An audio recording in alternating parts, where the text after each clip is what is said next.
Hello and welcome to Community Conversations. I'm Jamal Williams. Our guest today is an award-winning music composer whose career spans more than 35 years.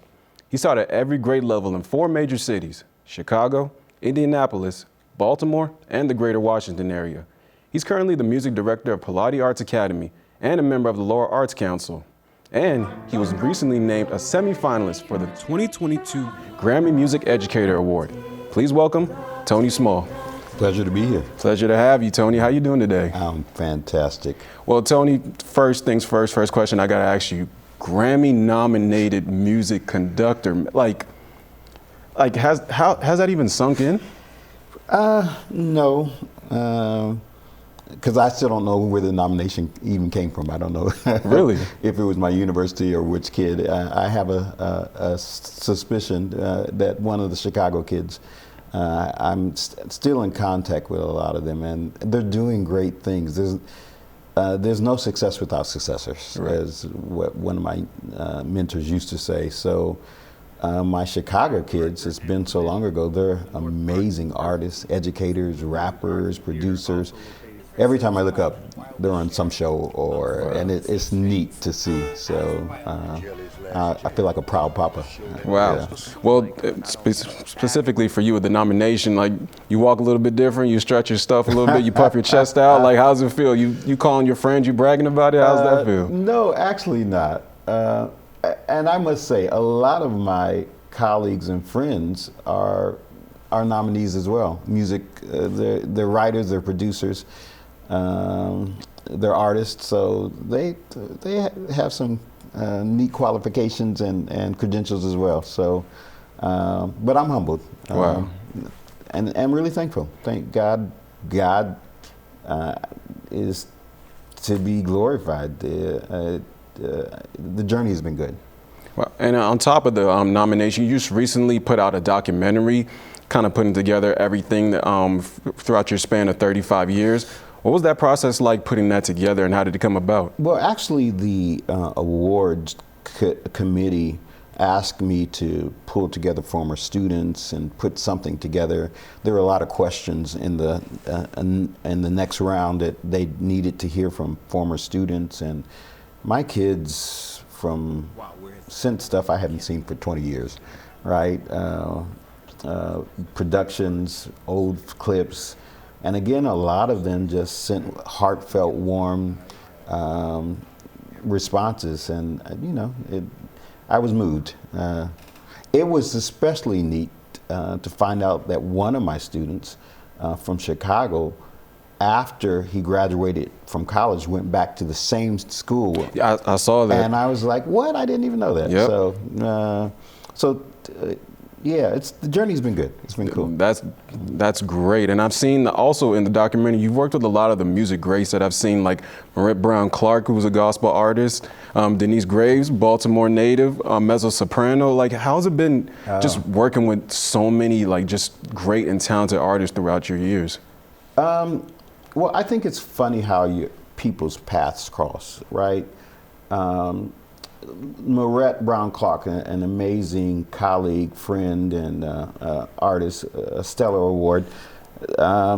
There was a simple song I wrote, and as a composer, you write lots of music, right? And she wanted to record it. I'm like, this is one of my simplest songs, but she literally had an ear, knew what was great, simple, less is more, and she recorded it, and it received my first stellar song award. So, yeah, I'm just privileged.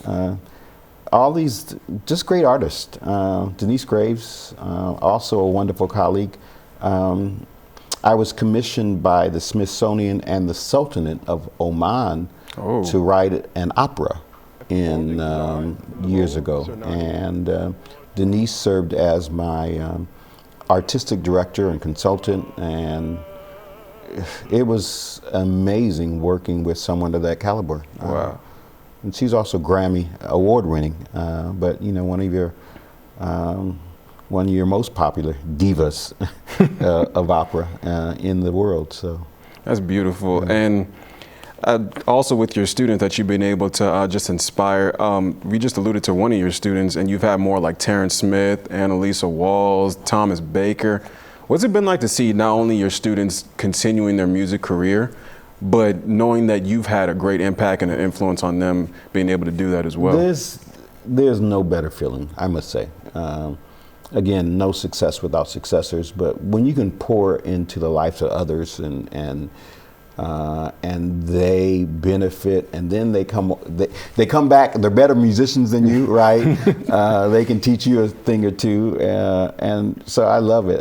And even my daughter comes back and always has advice for me, always has suggestions. She's an amazing actress and artist as well. Have you tried to get her also to kind of follow in your footsteps and be a teacher as well? No, she doesn't want to teach.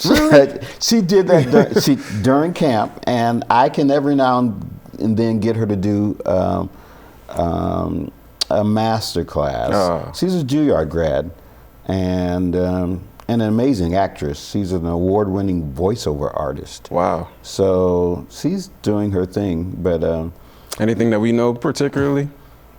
I should know her books, right? All of her audio books are award-winning, but there's a list of them. Okay. And now she's really trying to spend more time on Broadway. She just did an off-Broadway show, so I'm the dad who's trying just to keep up. Wow. Yeah. So that's beautiful. Well, you're pretty much hyphenated all over the place, from being an orchestrator, a conductor, a lyricist, and now you're a music composer. How did you make that transition from being all those things to now being at Pilates Arts Academy and also teaching? Was it something you did simultaneously, or was it like from one place to another place that you transitioned? That's always a good question, because in the 90s I didn't have any aspirations to compose, to write, none of that stuff. I did it out of necessity. Literally, in the inner city, we didn't have budget for anything, for music books. I couldn't do the latest musicals because we couldn't afford the royalties or the copyrights, and so I started writing musicals out of necessity. And then you start writing for band, and you're like, okay, and then you're like, oh, I don't like that arrangement. I guess I can do my own. So yeah, out of necessity, those years were tough. Yeah. Chicago makes or breaks you. And the first 10 years, before I realized it, I'm like, oh, I have all this stuff that I've written or composed, and I submitted it to a White House Millennium Council. That was my first award, and I needed that to say, oh, you're on the right step, because I'm like, it's been rough these first 10 years. I was thinking about getting out of education, because it was really, really tough those first 10 years, because you also become a grant writer. If you don't just run school programs, you run after school programs, right? Because you stay after school to teach the musicals, and then you're working on Saturdays and Sundays. It was a make or break you. The 90s were, but I still loved it. And yeah, and awards do encourage you and say, okay, you're on the right path. Most definitely. It must feel good now finally to be at a place where you're kind of like, I can go to bed or I can go eat dinner at 7 or 8 now. I don't have to travel from this place to this place. I can actually go home.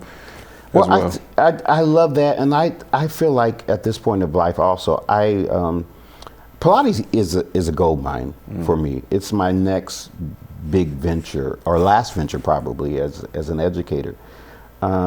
It's in between Baltimore and Chicago, and such gifted kids. I am really privileged to be there, and I'm excited what we are doing. We're doing some amazing things, new productions, really focusing on the interdisciplinary arts, seeing how the different arts cross paths, and not just arts, but how that relates to academics and just character.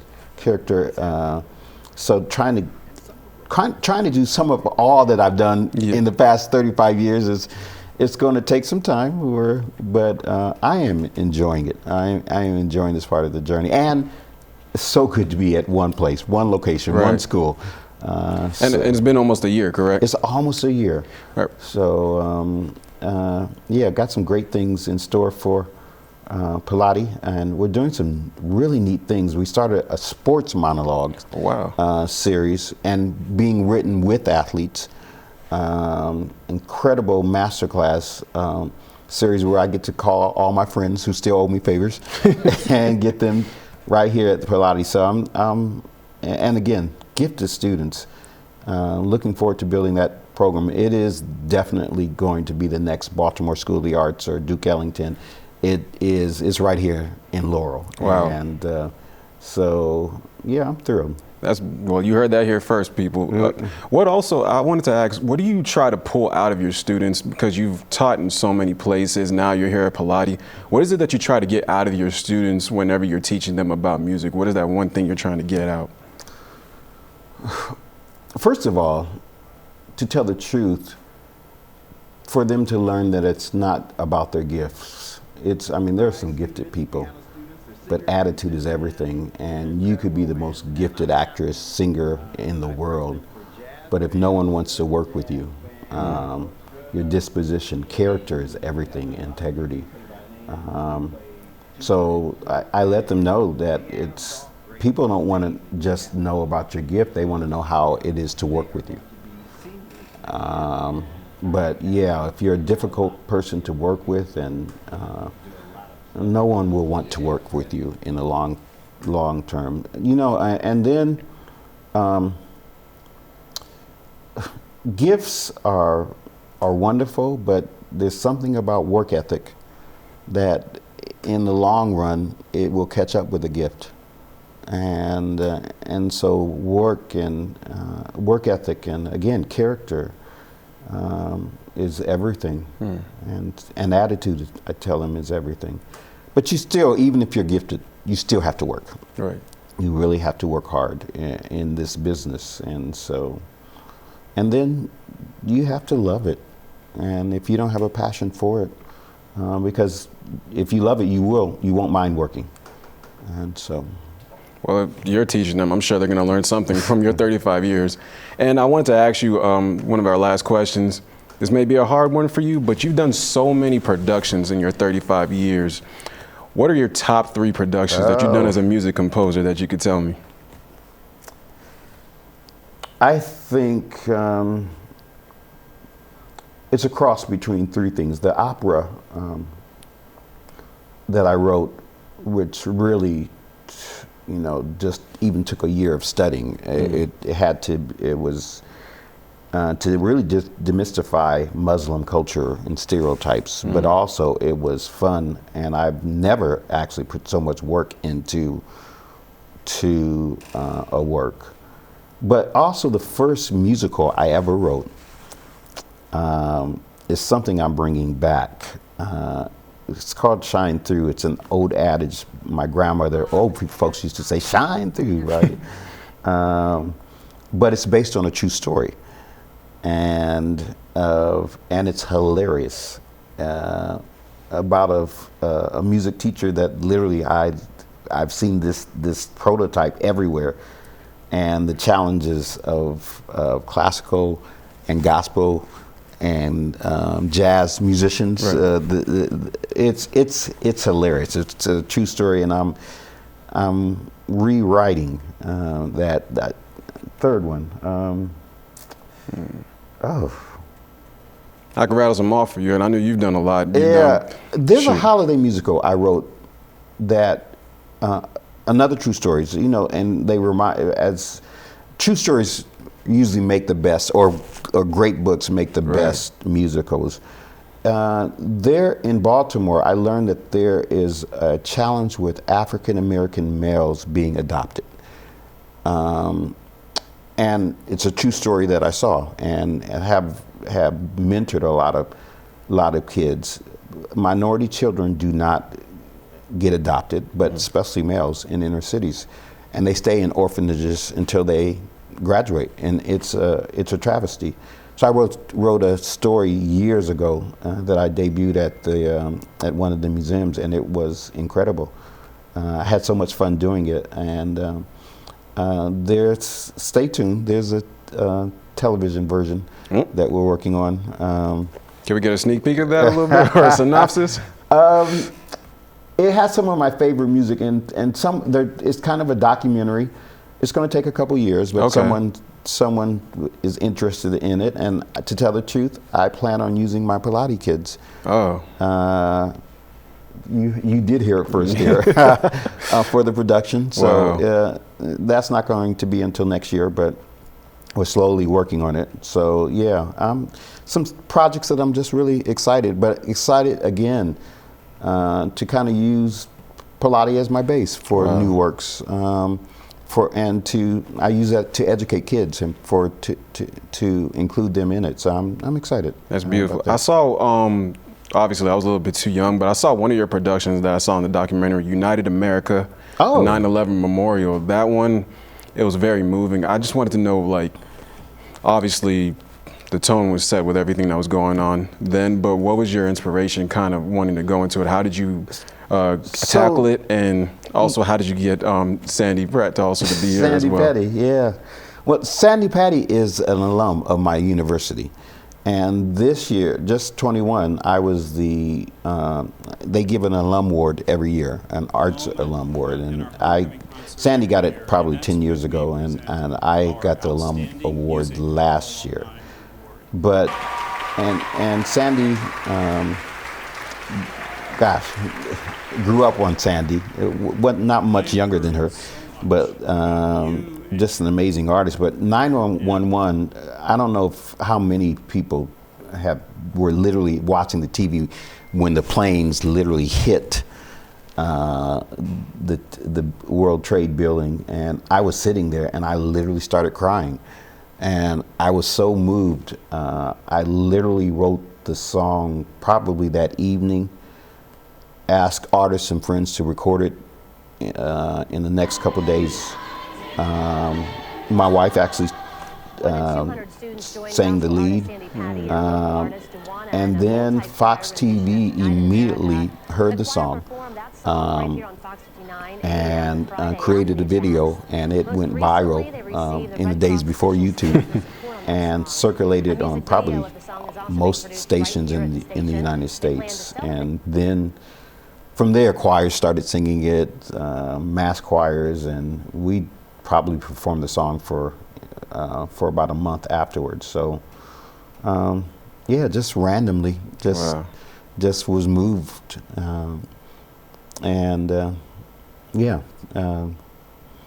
but yeah, still played and sung all over the world, especially during 9/11 or patriotic days. Other educators sing it as well. So necessity is the mother of invention, or life. You write about life, and you're moved to create stories and write plays and musicals.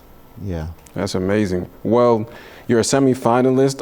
You get to know the results in September. Should you win, where are you going to put your trophy at? Where's the nice place you're going to put that Grammy at?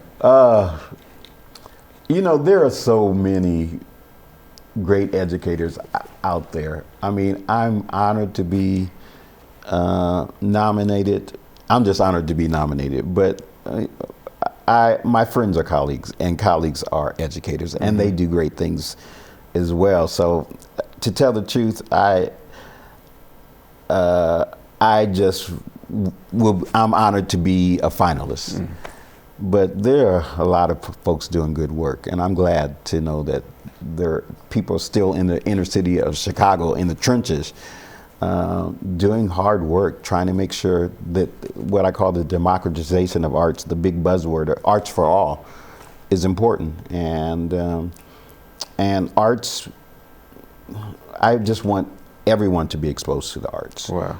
Every kid, I always say 4 time should be a kid's first introduction to fraction. It's already ahead of standards, and everybody needs arts education, and it makes you well-rounded. It makes you confident. It makes you, to me, it makes you whole. And we use arts for everything. We teach kids the ABCs by singing them. We don't, right? So yeah. And I think back in my day that you had to play an instrument. You had no choice. And so I think schools need to go back to that. And the other thing is, I get that there's not arts budgets, but we have to create value, because I must say, in some of the programs that I've taught at in schools, parents find money for the kids to get the best shoes, best tennis shoes.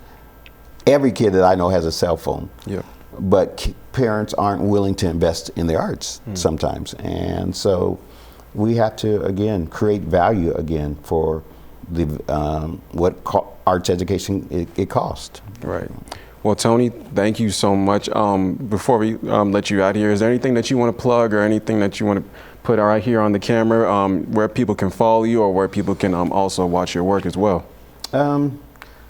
Well, I think I'm really plugging what I'm doing at Pilates Arts Academy. As the new director, it's just a great place to be. My goal is to enrollment in the Arts Academy to double next year. And we're doing world-class programming. So it's right here in Laurel. And so, yeah, that's what I'm plugging. The rest of the journey it's been a great journey, and I'm thrilled. And I'm thrilled that I'm here in Laurel, having and spending the latter part of arts education right here in Laurel, Maryland. It's cool. Beautiful. Anywhere that people can follow you, social media handles, anything like that as well? I'm on Facebook, and I have a website. It's my name, tonysmall.org. But I try to keep it updated. Okay. But yeah, follow me at Pilates Arts Academy. Well, thank you so much, Tony. We're going to be following your journey. Good luck being one of the semifinalists. We'll see you in September. And thank you all for joining us at home and for watching. Until next time, I'm Jamal Williams.